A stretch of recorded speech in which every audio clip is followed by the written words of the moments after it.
Welcome back, viewers. Let's take a look at what's making the headlines.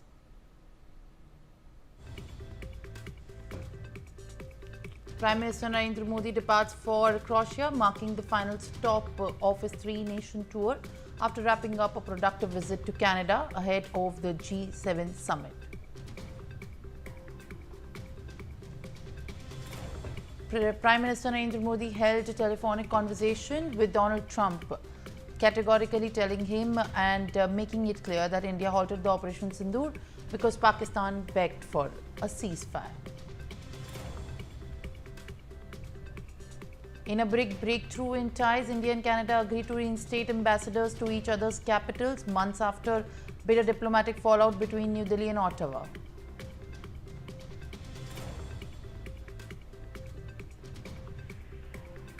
DNA samples of 184 victims have matched with their kins after the tragic London-bound Air India flight 171 met with a devastating crash. A series of powerful Israeli strikes rocked the Iranian capital of the Tehran, marking the most direct and intense escalation yet. The strike has come hours after Trump's unconditional surrender warning to Tehran. US President Donald Trump is slated to meet Pakistan Army Chief General Asim Munir, who is in Washington on an official visit at the White House today. India's Captain Shubhanshu Shukla's Axiom-4 missile has once again been postponed just ahead of its initially planned launch date on the 19th of June, marking the fourth delay for the mission. NASA, Axiom Space and SpaceX are now targeting a launch date no earlier than 22nd June.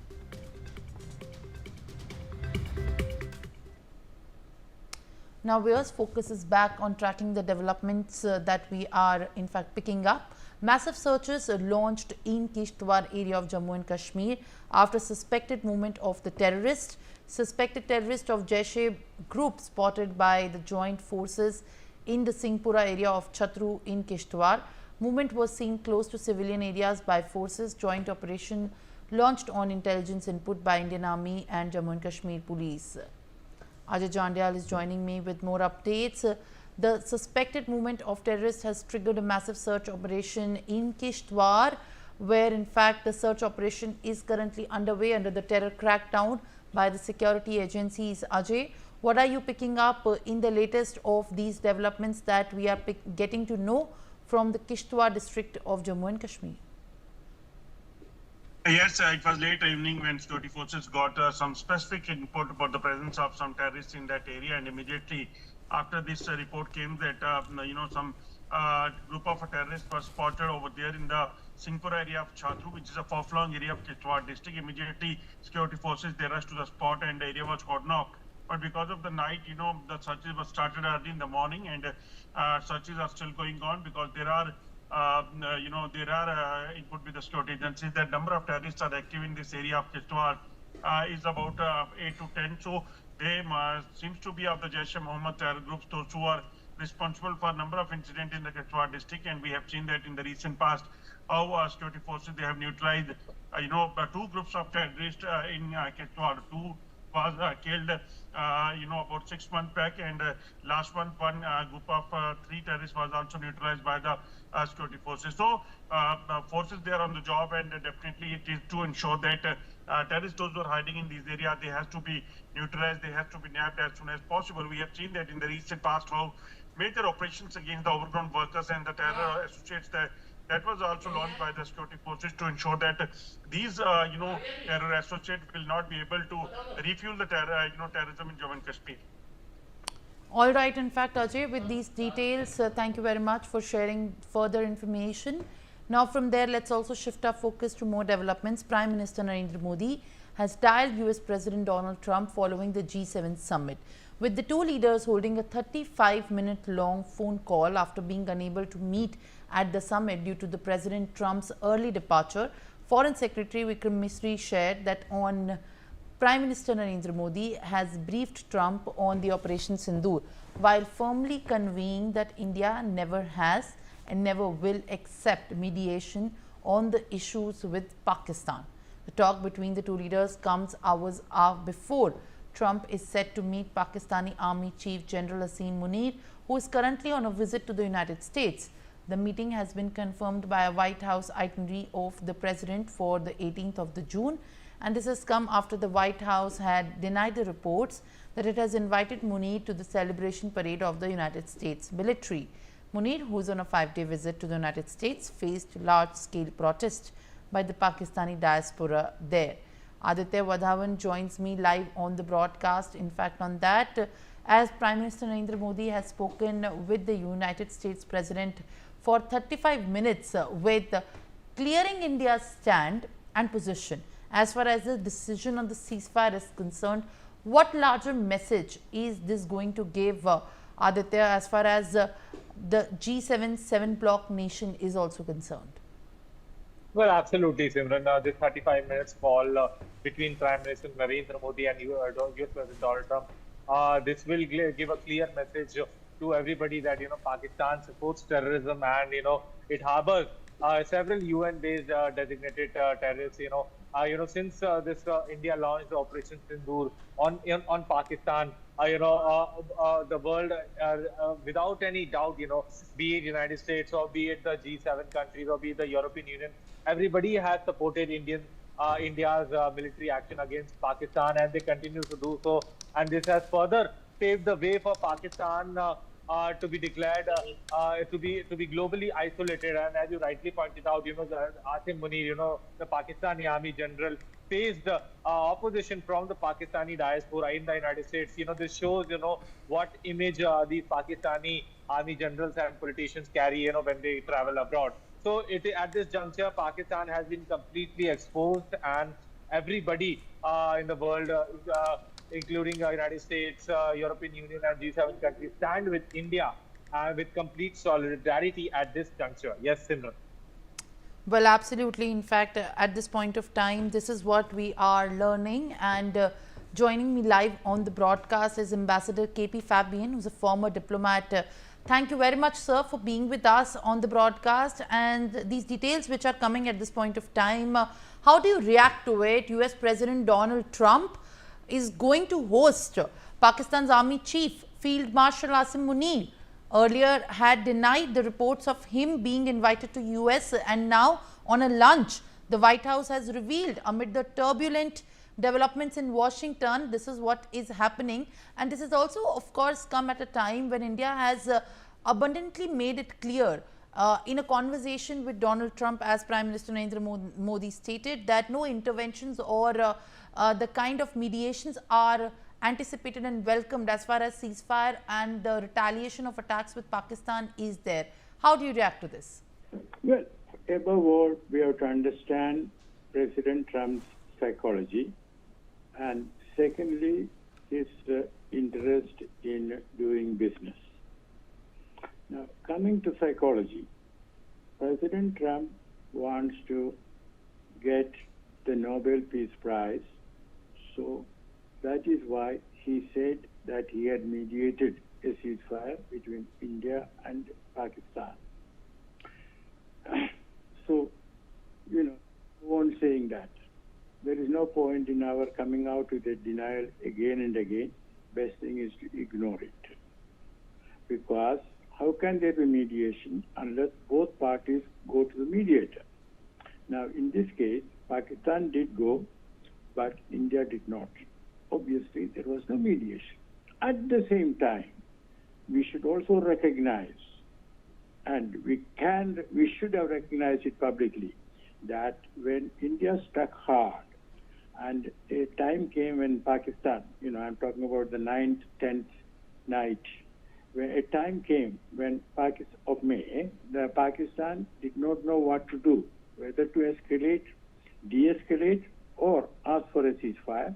Then America pushed Pakistan in the right direction, and Pakistan asked India for a ceasefire.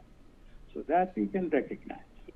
Now, coming to his hosting the general, or now the field marshal, Munir, what I want to say is that, again, I said he is a business person, President Trump. When he got elected first term, I had written an article saying that here is a real estate tycoon going into the White House.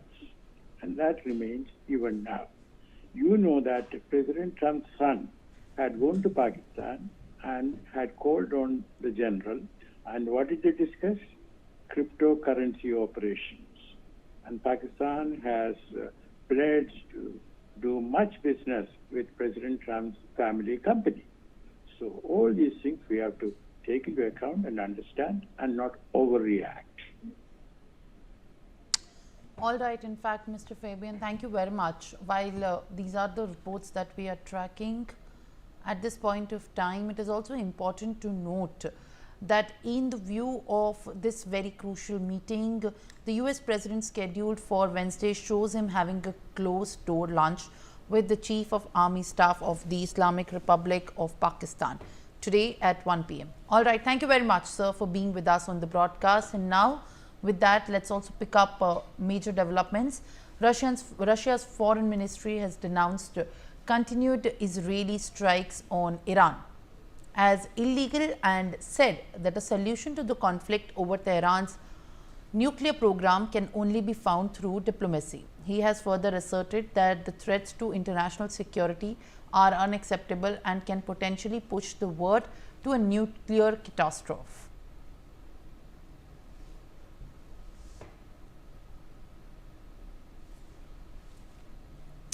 All right, joining me live on the broadcast is Ariela Israel, who is the Director of the International Relations of Ashot Municipality. Thank you very much for joining us live on the broadcast and appreciate your presence. How do you react to these developments that we are tracking as far as the Israel-Iran conflict blows up? Russia has said that Israel attacks on Iran are illegal. This is a big statement while denouncing the Israeli strikes on Iran. How do you react to this? And one should look at this with what perspective is what we can and expect to learn from your comments, ma'am? Well, I must say that in this ongoing armed conflict, Israel is strictly adhering the law of armed conflict and conducting precise strikes against military objectives only, while taking every feasible measure to minimize collateral harm to civilians. This is the contrary to Iran, who is targeting civilians, diplomats, and it doesn't adhere if it's a civilian or military objective. They just launch indiscriminate barbaric missile attacks on the state of Israel. So this is not new for us. For years, the Iranian regime has ongoing via its proxies, killing, barbaric funding, terrorist attacks against the state of Israel, also the Jewish community around the world. It goes back to the Argentinian bomb at the Oklahoma embassy and so on. Well, at this point of time, Ms. Ariela, what we are also looking at as the geopolitical tensions continue to be on a rise, and there are also questions on how the negotiations are going to take place with Iran and Israel continuing to hit at each other bases. What are your current expectations, and if we have to put it rightly so, what are your in fact outcomes that you are expecting at this point of time as far as G7 meeting is also concerned? Well, Israel cannot or will not expect the situation. The Operation Rise the Line that was launched is a measure of last resort. Israel didn't have any other possibility. This is the last resort in order to be safe. And I'm sure that President Trump understands the situation. It's a very close ally of the state of Israel. I'm sure that both countries are working closely with each other. And, you know, I hope that the Americans will enter and, of course, assist Israel. I'm, of course, not in the rooms, the secret rooms, so I don't know exactly what's going on. But as a resident and a citizen of the state of Israel, when I hear through the communications the situation, I'm happy that the Western countries stand by Israel, and they understand that Israel is doing and fighting for the whole world, not only for the state of Israel and for its survival, but for all countries, all democratic countries that share the same values of security, openness, multiculturalism, and values of freedom, something that we not see on the Islamic regime. Well, Israel hasn't absolutely. anything against the citizens of Iran, nothing about the people of Iran. We are only fighting the Islamic terrorist regime of Tehran. Well, Ms. Ursula, at this point of time, as you are also saying that you appreciate the West countries vouching their support for Israel, but at the same time, the increasing risk of this conflict is also having the reflections on the global economy. And if we speak about that from the perspective of Israel, how do you look at ways for de-escalation? Because de-escalation of the conflict is also one of the takeaways of the statement that have been witnessed in the UK president, the Canadian president's statement at G7. While we speak about the conflict, it was in fact mentioned in his statement about de-escalation. So how do you look forward to that if we speak about way forward from this? Understand that the security is the very existence of the state of Israel. This is our the Operation Rising Line is our survival. So Iran with nuclear weapons is destabilizing the whole region and the whole country, all the countries of the Western democratic countries in the world. It's not only an issue of Israel. So I understand that there, of course, will be economic escalations, and it's an outcome of war. War isn't a good thing.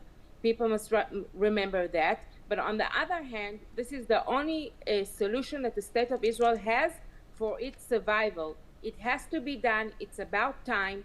We, over the years, 20, 30 years, since the falling of the Sheikh in 1979, Israel is suffering from the Islamic regime. They are funding proxies, the Iranian proxies around the world, the Hamas, the Hezbollah, the Houthis. It's about time that we must deal with the head of the snake. Ms. Ursula, while also we are looking at these developments in the context of G7, Mr. Trump had met with Canadian Prime Minister Mark Carney, and he also stressed that it was a mistake to remove Russia from the organization in 2014. And also said that doing so has destabilized the world. He also even suggested that it would be a good idea to add China to the G7. How do you look at these statements coming at the same time when we are already overstressed and worried about the ramifications of the Middle East conflict on the global economy, the trade and the tariffs?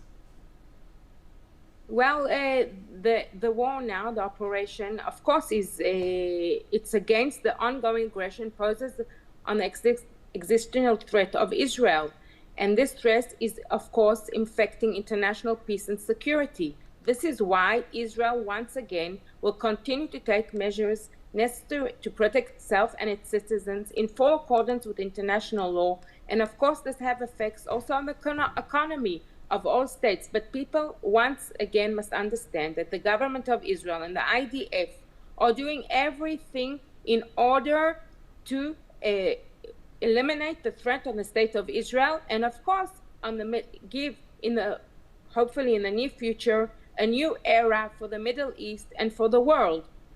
Once Iran will eliminate the threat of the nuclear war and the ballistic missiles and so on, and all what it has done to the proxies and all nurtured the Hamas and so on, then there will be stability for the Middle East and of course for the world. All right, Ms. Ursula Israel, thank you very much for being with us on the broadcast and also detailing it for the benefit of our viewers and putting it in perspective. Appreciate your presence on the telecast. Now with that, let's also move forward and take a look at these developments. While posting on X, the Israeli Defense Forces have stated that it has attacked a centrifuge production site and several weapon manufacturing sites overnight in Tehran. Israel has claimed that over 50 Air Force fighter jets guided by precise intelligence from the Intelligence Directorate have carried out a series of strikes on the military targets in the capital of Tehran. Aditya Vadavan on that joins me with more updates. And in fact, at this point of time, Aditya, IDF has issued a statement, centrifuge production site have been struck. Share more details. Well, absolutely. The Israeli Defense Forces have claimed that they have precisely hit the centrifuge facilities, that are being operated in Iran. They have, through their precision fighter jets, Israeli Air Force has struck the centrifuge facilities of the Iran, where they were enriching uranium to make a nuclear bomb. So at this juncture, several key nuclear installations have been destroyed by the Israeli Air Force. However, the underground sites of the nuclear installations still remain in Iran. That needs to be seen. How whether America takes direct military action against Iran or not. This needs to be seen. Yes, Simran. All right. In fact, with these inputs, now we move forward with that. Fearing the data and sharing amid the escalating tensions with Israel, Iran has urged its citizens to delete the WhatsApp from their devices. Without citing any specific evidence, Iran has reportedly accused the messaging platform for collecting user data to share with Israel. WhatsApp has responded, saying that the allegations leveled are false and an excuse to block the services at the time when people need it the most. Aditya joins me with more updates. Aditya, what are you picking up as far as the instruction from the government in Iran to the citizens is concerned of removing WhatsApp from the phones, citing that data is being leaked? Well, absolutely. I mean, the Iran has ordered the suspension of WhatsApp until further orders. Considering the situation, we have seen recently there are reports have come that Israel has launched a massive cyber attack on the Iranian digital infrastructure. So this could possibly be one of the reasons why Iran is asking its citizens to delete WhatsApp. So that any classified information of the Iran related to Iran military or some other classified information is not leaked in the Israeli hands. So that is why since this cyber attack has been initiated by the Israeli intelligence agencies, Iran is taking full measures, to prevent any incident that could lead to leakage of any classified information. Yes, Simran. All right, Aditya, continue to be with us as amid the escalating conflict between Iran and Israel, a large majority of Americans have said that the United States should not get involved in the fighting. According to a new Economist poll, is what we are learning, 60% of those surveyed said they do not support the involvement in the hostilities, while 16% say that they back the US involvement. Another 24% say that they are unsure whether they support the American military action or not. Asavri Jindal joins me with more updates. Asavri, now as these developments and the results of the survey poll are out, most of the United States citizens are against the US's involvement in the conflict of the Iran and Israel. What more are you picking up? Right, absolutely, Simran. Now we have to keep in mind the fact that Donald Trump has made many statements since he's come back from the G7. We are, of course, seeing tensions escalating, the conflict flaring up between Israel and Iran. Donald Trump earlier said that he had and the US had total control of the Iranian skies. Then after that, there was a warning that was issued to Tehran saying that there is an unconditional surrender that's required. Now, of course, after all of that, there is a poll that has come out, the U government poll, and the information that's being relayed via this poll is that 60% of those who took the survey do not want the US to get involved in the hostilities. There is a small number of 16% individuals who took that exact same poll and said that yes, US should be involved. Another 24% are saying that they're absolutely unsure about whether they should be there getting into the conflict as it continues to flare up. So again, this is just a poll prediction that's come out at this point in time, reflecting the sentiments of those in the United States of America. There's further updates that we also have on that front. When broken down by party affiliation, the numbers remain relatively similar. 60% of Democrats, 53% of Republicans, and 61% independents say that the United States should not get involved in this conflict. Just roughly 15% of the Democrats, 23% of Republicans, and 11% of independents have said that U.S. should enter this fight. They should become a part of this conflict between Israel and Iran. But again, these numbers and these statistics that reflect through the U government poll essentially talk about the sentiments of the people on the ground at a time where Israel versus Iran is now completely flaring up as we speak. Simran, back to you. All right, in fact, thank you very much, Savri, with these latest updates that you are tracking. Now, the Iranian Armed Forces paramilitary arm and the Islamic Revolutionary Guard Corps have stated that it has fired Fatah-1 missiles aimed at Israel, and the Revolutionary Guard Corps have also claimed that its Fatah-1 missiles were repeatedly shaking the shelters in Tel Aviv. Aditya joins me with more updates on that. As far as the targets being fired from Israel is concerned, Iran's Guard Corps have claimed that these missiles have been fired, which are hitting at the strategic bases and shaking the Tel Aviv shelters in Israel. The statements are also concerning at the time when we are expecting some negotiations, but nothing in sight seems to be coming about. What are you picking up, Aditya? Well, absolutely. The Iranian Revolutionary Guard have, released this video footage from the state-owned Iranian media that the Iranian forces have attacked Israel through this Fatah missile, hypersonic missile, and recently we have seen statements by the top leadership of the Iran, military leadership of Iran, which have where they have said that there will be unprecedented attack on Israel in the coming some hours, which it has never seen before.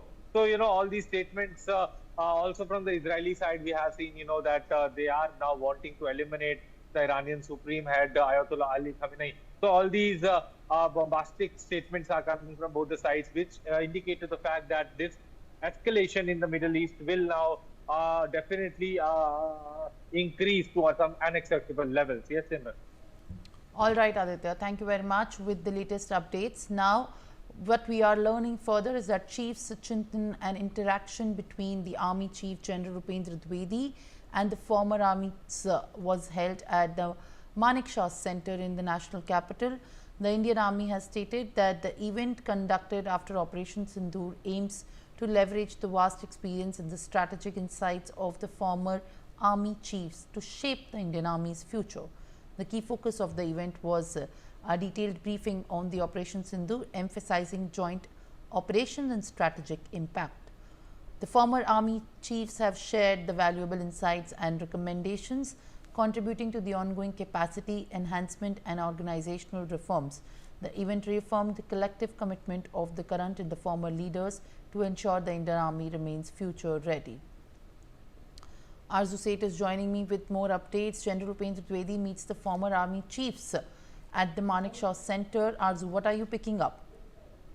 Well, a comprehensive briefing on Operation Sindoor, including the synergy between the IAF and the Navy, was given during a key conclave here on Tuesday that was attended by Army Chief General Upendra Dwivedi, and also the Chief Chintan, a structured two-day interaction between the Chief of Army Staff and former Chief of the Army Staff began, and the ministry said in a statement being held in the aftermath of the Operation Sindoor, the conclave aims to provide a platform to leverage the institutional knowledge and also experience of the former chiefs, and General Dwivedi welcomed the former chiefs and underlined the importance of their continued engagement in shaping the ongoing transformation and also the future direction of the Indian Army. The statement stated also the key highlight of the event was a comprehensive operational briefing on the Operation Sindoor, including, as I earlier mentioned, synchronized the conduct of the operation with the Indian Air Force and also the Navy, and the operation execution strategic impact and also jointmanship model were presented in detail to provide a contractual understanding and invite insight from the former chief. The statement stated the former chief also updated on the induction of technologies, modernization initiative aimed at enhancing the operational capabilities. Yes, Simran. All right, in fact, thank you, Arzu, for more updates that you are picking up at this point of time. And with that, viewers, it's time for a quick break.